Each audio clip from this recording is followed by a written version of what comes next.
Guys তো family বাড়ি চলে যাচ্ছে দেখতে পাচ্ছ।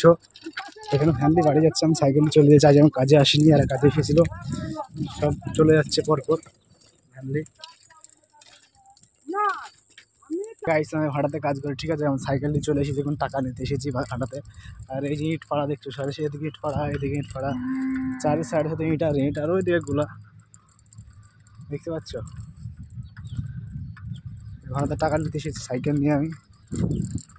আমার বাড়ি তোমার সাথে যখন যাবে তুমি, এই দেখো ফাইনালি আমার টাকা নেওয়া হয়ে গেলো। এই যে আমার স্লিপ করে দিয়েছে, দেখতে পাচ্ছ ক টাকা আছে দেখাচ্ছি।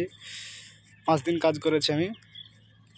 ওই যা এই যে গাইস দেখতে পাচ্ছ আমার 2150 টাকা বিল হয়েছে, ঠিক আছে। আমি টাকাও নিয়ে নিচ্ছি, টাকাটা দেখাচ্ছি দাঁড়াও। এই যে গাইস আমার হাতে টাকা, ঠিক আছে, আজকে কাজ করার টাকা, ঠিক আছে। এখানে আছে 2150 টাকা।